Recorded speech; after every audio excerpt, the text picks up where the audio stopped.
Hello everyone, welcome to the very first video for class 10th science chapter number 1, chemical reactions and chemical equations. So in this chapter we are going to study about what chemical reactions are, what are the characteristics of a chemical reaction, what changes take place during a chemical reaction, how new products are formed, and lastly different types of chemical reactions. So shall we get started? Okay. So सबसे पहले what is a chemical reaction? So if you will turn to the page number 1 of chapter number 1, there are few examples stated here, जिसमें से पहला है कि अगर हम milk को रूम टेम्परेचर पे छोड़ देते हैं तो क्या होता है. देन देर इज़ अगर आयरन नेल, आयरन तवा या आयरन के कोई भी आर्टिकल को हम मॉइस्ट एनवायरनमेंट में या ह्यूमिड एटमॉस्फेयर में छोड़ देते हैं तो क्या होता है. सो फर्स्ट का दूध क्या होता है, फट जाता है. आयरन में क्या होता है, जंग लग जाता है, रस्टिंग. सिमिलरली फूड हम कुक करते हैं तो उसमें भी चेंजेस आते हैं. रॉ वेजिटेबल्स जो होती है वो कुक हो जाती है. देन हम वो खाना खाते हैं तो फूड हमारी बॉडी में जाता है and then the food is digested, तो उसमें भी चेंजेस आ रहे हैं, राइट. उसके बाद ग्रेप्स आपने देखे हैं, अंगूर फर्मेंट होते हैं तो पहले जैसे था उसमें चेंजेस आते हैं.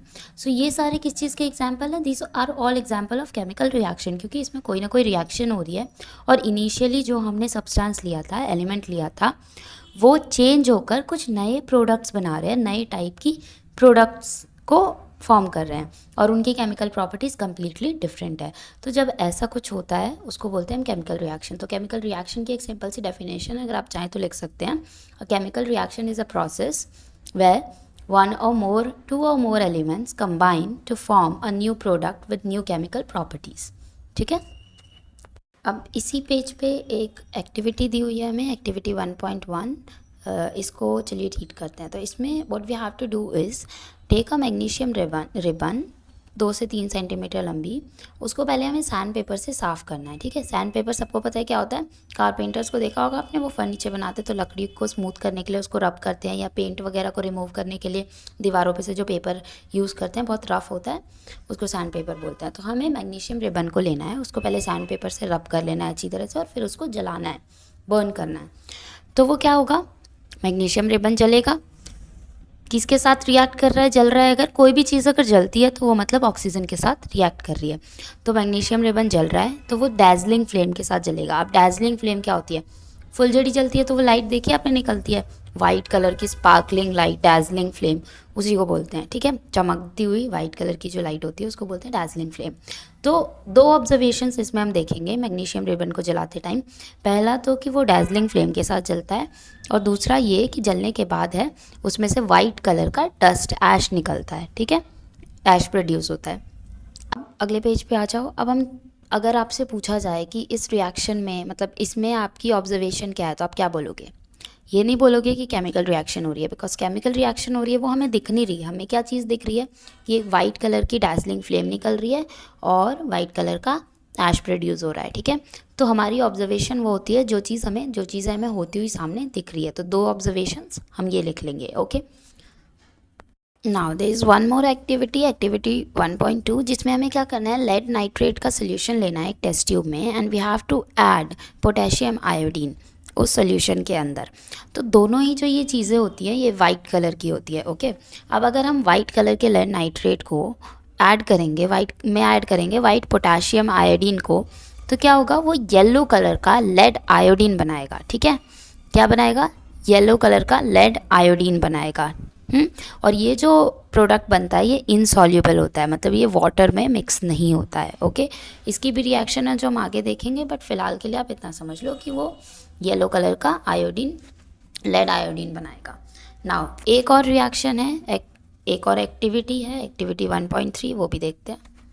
1.3 में हम क्या कर रहे हैं, हम जिंक ग्रैन्युल्स ले रहे हैं. एक कॉनिकल फ्लास्क या टेस्ट ट्यूब किसी में भी ले सकते हैं और उसके अंदर हम एसिड डाल रहे हैं. HCl अगर हम डालते हैं, हाइड्रोक्लोरिक एसिड, तो उसमें क्या होगा, जिंक क्लोराइड बनेगा. ठीक है. जिंक और HCl रिएक्ट करके जिंक क्लोराइड बनाएगा और हाइड्रोजन गैस बनाएगा, H2. ठीक है. अब इसमें ये चीज़ें बन तो रही है, बट हमारी ऑब्जर्वेशन क्या होगी, सबसे पहले तो हम ये देखेंगे कि हाइड्रोजन गैस बन रही है ना, तो उसके अंदर हाइड्रोजन के बबल्स बनने लगेंगे, बुलबुले बनने लगेंगे। तो पहली तो ये ऑब्जर्वेशन हो गई। दूसरी क्या होगी, जब रिएक्शन हम करवा रहे हैं तो हमने वो फ्लास्क पकड़ा हुआ है अपने हाथ में, तो हम वो फ्लास्क पकड़ते हुए ये ऑब्जर्व करेंगे कि उसका टेम्परेचर जो है वो थोड़ा थोड़ा बढ़ रहा है, इंक्रीज़ हो रहा है, यानी कि हीट रिलीज़ हो रही है। तो ये एक एक्सोथर्मिक रिएक्शन हुई जिसमें हीट रिलीज़ हो रही है, ठीक है। तो ये 3 एक्टिविटीज़ हमने पढ़ी है अभी तक। चलो, ये तीनों एक्टिविटी तो हमने देख ली, रिएक्शन हो रही है वो भी देख ली, क्या बन रहा है वो भी देख ली, बट हमें पता कैसे चलेगा कि रिएक्शन हो रही है। ये तो नहीं है कि रिएक्शन बोल बोल के बताएगी मैं हो रही हूँ नहीं, राइट। सो हमें पता कैसे चलेगा, कुछ ऐसे कैरेक्टरिस्टिक्स होते हैं केमिकल रिएक्शन के जिनको हम ऑब्जर्व करके ये पता कर सकते हैं कि ओके यहाँ पर रिएक्शन हो रही है। अब इसी पेज पे आप एक्टिविटी टेबल के नीचे 1.3 टेबल के नीचे देखोगे तो आपको 4 बुलेट पॉइंट्स में दी हुई हैं 4 चीज़ें। First is change in state, second is change in color, third is evolution of gas and fourth is change in temperature. So एक एक करके समझते हैं। फर्स्ट, चेंज इन स्टेट का क्या मतलब है। चेंज इन स्टेट का मतलब है, आपको पता है सॉलिड, लिक्विड, गैस, ये 3 स्टेट्स के बारे में, एक्वस भी होता है, बट ये तीनों ओके। सो अगर हम कोई चीज़ सॉलिड में ले रहे हैं तो अगर रिएक्शन के बाद वो चीज़ किसी और स्टेट में कन्वर्ट हो जाती है, जैसे लिक्विड या गैस, तो वो हो गया चेंज इन स्टेट। या हमने कोई 2 रिएक्टेंट्स लिए हैं, दोनों लिक्विड हैं, रिएक्शन के बाद कुछ सॉल्युबल इनसॉल्युबल सब्सटेंस बन गया, सॉलिड या एक्वस, या फिर कोई गैस इवॉल्व हो गई, तो वो चेंज इन स्टेट है। तो ये पहला हो गया चेंज इन स्टेट, इससे हमें पता चलेगा कि रिएक्शन हो रही है। Second is change in colour. Change in colour का क्या मतलब है, अगर सपोज़ तुमने 2 टेस्ट ट्यूब में 2 सोल्यूशंस लिए, ठीक है, दोनों का कलर जो है वो ट्रांसपेरेंट है, बट दोनों को मिक्स करने के बाद येलो कलर बन गया, तो कलर चेंज हुआ है। कलर चेंज हुआ है मतलब कुछ तो हो रहा है, उसके अंदर केमिकल रिएक्शन हो रही है, ठीक है। Third is evolution of gas, मतलब अगर तुमने 2 चीज़ें को मिला दिया और एक गैस बन रही है, जैसे अभी हमने देखा था कि हमने जिंक और HCl को थर्ड एक्टिविटी में दोनों को मिक्स किया तो H2 गैस बन रही है। इवोल्यूशन ऑफ गैस जो हमने अभी एक्टिविटी 3 की है उसमें एक एग्जांपल है कि हाइड्रोजन गैस बन रही है, तो उसमें बबल्स बनेंगे, गैस इवॉल्व होगी, उससे भी हमें पता चल जाएगा कि अगर गैस इवॉल्व हो रही है यानी कि ऑल्सो यहाँ पर एक केमिकल रिएक्शन भी हो रही है। अगला है change in temperature. Change in temperature का मतलब क्या है, ज़रूरी नहीं है कि टेम्परेचर इंक्रीज़ ही होगा। आप काफ़ी स्टूडेंट्स ये मिसअंडरस्टैंड करते हैं कि ओके चेंज इन टेम्परेचर है यानी कि चेंज इन टेम्परेचर जो है वो इंक्रीज़ ही होगा, राइज इन टेम्परेचर ही होगा, बट नहीं, ज़रूरी नहीं है, टेम्परेचर डिक्रीज़ भी हो सकता है। इधर टेम्परेचर कैन इंक्रीज़ और डिक्रीज़, ओके। तो अभी हमने जो थर्ड एक्टिविटी देखी है उसमें हमने देखा कि जब हमने जिंक को HCl से मिलाया तो ZnCl बना और H2 गैस निकली और टेम्परेचर इंक्रीज़ हुआ, राइट। सो ये ऑल्सो, ये भी एक इंडिकेशन है टेम्परेचर चेंज होना कि यहाँ पर भी एक केमिकल रिएक्शन हो रही है। ये तो हमने समझ लिया कि कैसे हमें पता चलेगा कि केमिकल रिएक्शन जो है वो हो रही है, बट चलो हमें पता चल जाए कि केमिकल रिएक्शन हो रही है। हमने देख लिया कि हमने क्या रिएक्टेंट लिए थे और कुछ नया बन रहा है, तो हम उस चीज़ को रिप्रेजेंट कैसे करेंगे लिख कर, वो देखते हैं। तो इसको रिप्रेजेंट करने के 2 तरीके होते हैं, एक तो हम वर्ड इक्वेशन से रिप्रेजेंट कर सकते हैं और एक इक्वेशन हम सिंबल्स को यूज़ करके लिख सकते हैं, ठीक है। तो वर्ड इक्वेशन क्या होती है, वर्ड इक्वेशन में हम सिंपली जो रिएक्टेंट्स हमने लिए हैं और जो प्रोडक्ट हमने लिए हैं उसको इक्वेशन के फॉर्म में लिख देते हैं, ठीक है। अब सपोज़ मैंने ये इक्वेशन लिखनी है, मैग्नीशियम ऑक्साइड बन रहा है मैग्नीशियम और ऑक्सीजन से रिएक्ट होने के बाद, तो इसको अगर मैं ऐसे लिखूँगी कि when magnesium reacts with oxygen it forms magnesium oxide, तो वो बहुत ज़्यादा लंबा हो जाएगा, है ना। तो मैं इसको कैसे लिखूँगी, मैग्नीशियम मैंने सीधा लिख दिया मैग्नीशियम, उसके साथ रिएक्ट क्या हो रहा था ऑक्सीजन, तो मैंने प्लस लिख दिया ऑक्सीजन, फिर मैंने एक एरो डाला जो कि हमें बता रहा है कि इधर प्रोडक्ट बनेगा, और एरो के बाद मैंने लिख दिया मैग्नीशियम ऑक्साइड। तो ये जो हमारी इक्वेशन है ना, magnesium plus oxygen gives magnesium oxide, ये हो गई हमारी वर्ड इक्वेशन, ठीक है। लेकिन इसको हम और भी छोटा कर सकते हैं। अब और छोटा हम कैसे कर सकते हैं, तो रिमेंबर 9th क्लास में तुमने सिंबल्स याद किए थे सारे एलिमेंट्स के, राइट। तो मैग्नीशियम का याद करो क्या होता है Mg, ऑक्सीजन का क्या होता है करेक्ट O2। अब अगर हम मैग्नीशियम की जगह Mg लिखें प्लस ऑक्सीजन की जगह O2 लिखें तो मैग्नीशियम ऑक्साइड की जगह भी हम उसका सिंबल लिख सकते हैं, राइट। तो मैग्नीशियम ऑक्साइड का क्या होता है MgO। तो ये जो हमने वर्ड इक्वेशन लिखी थी इससे पहले उसको हमने और छोटा करके लिख दिया Mg plus O2 gives MgO। ये देखो सबसे ऊपर लिखा है ब्लू कलर में, ठीक है। लेकिन क्या ये क्वेश्चन लिख के इतने पे हमारा काम ख़त्म हो जाएगा, नहीं, ये जो इक्वेशन है इसको हमें चेक करना है कि ये बैलेंस्ड है कि नहीं है। अब इसका क्या मतलब है, बैलेंस्ड है कि नहीं है। तो अगर इक्वेशन के राइट हैंड साइड पे और लेफ्ट हैंड साइड पे इक्वल नंबर ऑफ एटम्स है तो उसका मतलब है कि हमारा इक्वेशन जो है वो बैलेंस्ड है। अगर नहीं है तो वो बैलेंस्ड नहीं है। और अनबैलेंस्ड इक्वेशन को हम क्या बोलते हैं, स्केलेटल इक्वेशन। ठीक है, चेक करते हैं कि ये बैलेंस्ड है कि नहीं है। एक और चीज़, जो हमारा लेफ़्ट हैंड साइड पे जो भी हमने लिखा है Mg+O2, ये हमने इनिशियली लिए थे शुरू में, जिसके थ्रू नया प्रोडक्ट बना था। तो जो लेफ़्ट हैंड साइड पे होता है वो होता है रिएक्टेंट्स, जो चीज़ें रिएक्ट करके प्रोडक्ट बनाती है। यानी कि जो राइट हैंड साइड पे होता है एरो के, वो होता है प्रोडक्ट। अब चेक करो कि प्रोडक्ट और रिएक्टेंट में इक्वल नंबर ऑफ एटम्स हैं कि नहीं। रिएक्टेंट साइड कितने Mg हैं, 1। प्रोडक्ट साइड कितना है, 1। रिएक्टेंट साइड कितने ऑक्सीजन है, 2। प्रोडक्ट साइड कितना है, 1। बैलेंस नहीं है ना, तो रिएक्टेंट में 2 ऑक्सीजन है तो हम प्रोडक्ट में भी 2 लगा देंगे। ठीक है, और वही चीज़ अब हम फिर से कंपेयर करते हैं। ऑक्सीजन बैलेंस हो गए। अब देखो रिएक्टेंट साइड कितने मैग्नीशियम है, 1। प्रोडक्ट साइड कितने हो गए, 2। फिर अनबैलेंस हो गई तो हम एक 2 रिएक्टेंट साइड भी लगा देंगे Mg के आगे। तो अगर हम 2 MgO और Mg में लगा देते हैं तो हमारा मैग्नीशियम भी 2 हो गया, ऑक्सीजन भी 2 हो गया और मैग्नीशियम ऑक्साइड भी 2 हो गया।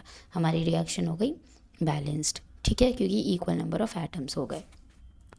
बट ये ध्यान रखना हमेशा कि ये जो नंबर्स हम लगाते हैं ये हमेशा हम एलिमेंट के सिंबल के आगे लगाते हैं, बीच में नहीं लगा सकते। अब जैसे यहाँ तुम देखोगे ओ के नीचे 2 लगा है, ठीक है, तो हम वैसे 2 नहीं लगाएंगे क्योंकि वो फार्मूला है, फार्मूला को चेंज नहीं कर सकते हम, बस उसका अमाउंट बढ़ा घटा सकते हैं, राइट। सो हमें 2 Mg के आगे लगाना है, MgO के आगे लगाना है, बीच में या पीछे और कहीं भी नहीं लगाना। ठीक है, तो ठीक है, बट बैलेंस करने की ज़रूरत क्या है इक्वेशन को, बिना बैलेंस काम नहीं चलेगा क्या। तो आंसर है कि नहीं, बैलेंस करना इज़ वेरी इंपॉर्टेंट। बिना इक्वेशन को बैलेंस किए काम नहीं चलेगा। और इसका रीज़न कहाँ से मिलेगा, इसका रीज़न मिलेगा हमें law of conservation of mass से। Law of conservation of mass के according a matter can neither be created nor be destroyed. ठीक है, तो अगर हम मास को क्रिएट भी नहीं कर सकते, डिस्ट्रॉय भी नहीं कर सकते, इसका मतलब ये है कि जितना हमने रिएक्टेंट में लिया है कोई भी एलिमेंट, उतना ही प्रोडक्ट में मिलना चाहिए, है ना तो उससे कम ना तो उससे ज़्यादा। ठीक है, तो ये अगर तुम इक्वेशन देखोगे Mg+O2 गिव्स MgO, इसमें हमने 2 ऑक्सीजन लिए हैं, है ना, लेकिन प्रोडक्ट में तो वो एक हो गया यानी कि कम हो गया, यानी डिस्ट्रॉय किया हमने। बट वो तो कॉन्ट्राडिक्टरी हो जाएगा law of conservation of mass के। तो इसका मतलब है कि इक्वेशन बैलेंस करना इज़ वेरी इंपॉर्टेंट, बिना उसके काम नहीं चलेगा। ओके, यहाँ देखो बैलेंस केमिकल इक्वेशन 1.1.2 के सेकेंड पैराग्राफ में ये चीज़ लिखी भी है कि the number of atoms of each element remains the same before and after a chemical reaction, hence a chemical reaction needs to be balanced or a chemical equation needs to be balanced. Okay, एक और example देखते हैं जो यहाँ हमें दे रखा है, zinc plus sulphuric acid gives zinc sulphate plus hydrogen.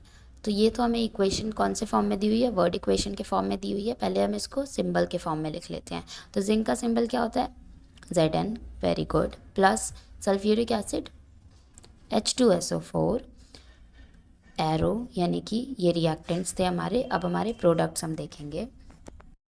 Product क्या बन रहा है, zinc sulphate plus hydrogen. Zinc sulphate का क्या फार्मूला होता है, ZnSO4। ये चीज़ें याद हो जाएगी, आप इतनी टेंशन मत लो। जैसे जैसे हम इक्वेशंस बैलेंस करेंगे, रिएक्शंस पढ़ेंगे, वैसे वैसे ये फार्मूलाज भी याद हो जाएंगे। So don't worry about it. ठीक है, इक्वेशन बैलेंस्ड है कि नहीं ये चेक करते हैं। नंबर ऑफ जिंक एटम्स कितने हैं, रिएक्टेंट साइड भी 1 है, प्रोडक्ट साइड भी 1 है। हाइड्रोजन कितने हैं, रिएक्टेंट साइड भी 2 है, प्रोडक्ट साइड भी 2 है। SO4 कितने हैं, 1 है। तो ये इक्वेशन ऑलरेडी बैलेंस है, इसको बैलेंस करने की हमें ज़रूरत नहीं है। It is already a balanced equation because number of elements are same. अगला एग्जाम्पल देखो, अगले में दे रखा है Fe क्या होता है, iron, very good, plus H2O। Iron plus H2O react करके हमें क्या दे रहे हैं, Fe2O4 प्लस O2। हमें चेक करना है कि ये रिएक्शन जो है वो बैलेंस्ड है कि नहीं है। तो number of Fe atoms, reactant side 1 है लेकिन प्रोडक्ट साइड कितने हैं, 3 है। तो ये अनबैलेंस्ड हो गई, तो हम सबसे पहले वहाँ 3 लगा देते हैं, राइट। अब देखो Fe हमारा बैलेंस हो गया। अब O4 देखो, O देखो, ऑक्सीजन रिएक्टेंट साइड कितना है, 1 है, प्रोडक्ट साइड कितना है, 4 है, अनबैलेंस्ड है। तो हम रिएक्टेंट साइड H2O के आगे 4 लगा देते हैं। ओके, हो गया हमारा ऑक्सीजन बैलेंस, 4 इधर 4 इधर, रिएक्टेंट में भी 4 ऑक्सीजन, प्रोडक्ट में भी 4 ऑक्सीजन। बट अब दिक्कत क्या हुई, दिक्कत ये हुई कि हाइड्रोजन हमारा अनबैलेंस हो गया। हमने इसके आगे H2O के आगे जो 4 लगाया तो हमारा H जो है वो कितना हो गया, 4 × 2 8, लेकिन हमारा प्रोडक्ट के साइड तो 2 ही है। तो अब हम क्या करेंगे, हम उसको बैलेंस करेंगे। हम प्रोडक्ट साइड जो H2 है, H2 के आगे हम 4 लगा देंगे। ठीक है, लगा दिया हमने 4। अब चेक करो अब बैलेंस है कि नहीं है। हमारा reactant side Fe 3, product side 3, H reactant side 8, product side 8, O reactant side 4, product side 4। Equation is balanced. ठीक है, इसको चेक करने के लिए इनिशियली तो तुम टेबल बना के करने की कोशिश करना, क्योंकि बिना टेबल बनाए करना बहुत ही ज़्यादा मुश्किल होगा। वाई, एक चीज़ बैलेंस करोगे दूसरी अनबैलेंस हो जाएगी, दूसरी बैलेंस करोगे दूसरी तीसरी अनबैलेंस हो जाएगी। इसलिए टेबल बनाओ और फिर सॉल्व करो, इजी रहे। जो बैलेंस्ड रिएक्शन है हमारी वो ये रही, स्टेप 6 के नीचे लिखी हुई है। 3Fe + 4H2O gives Fe3O4 + 4H2O। Balanced equation है।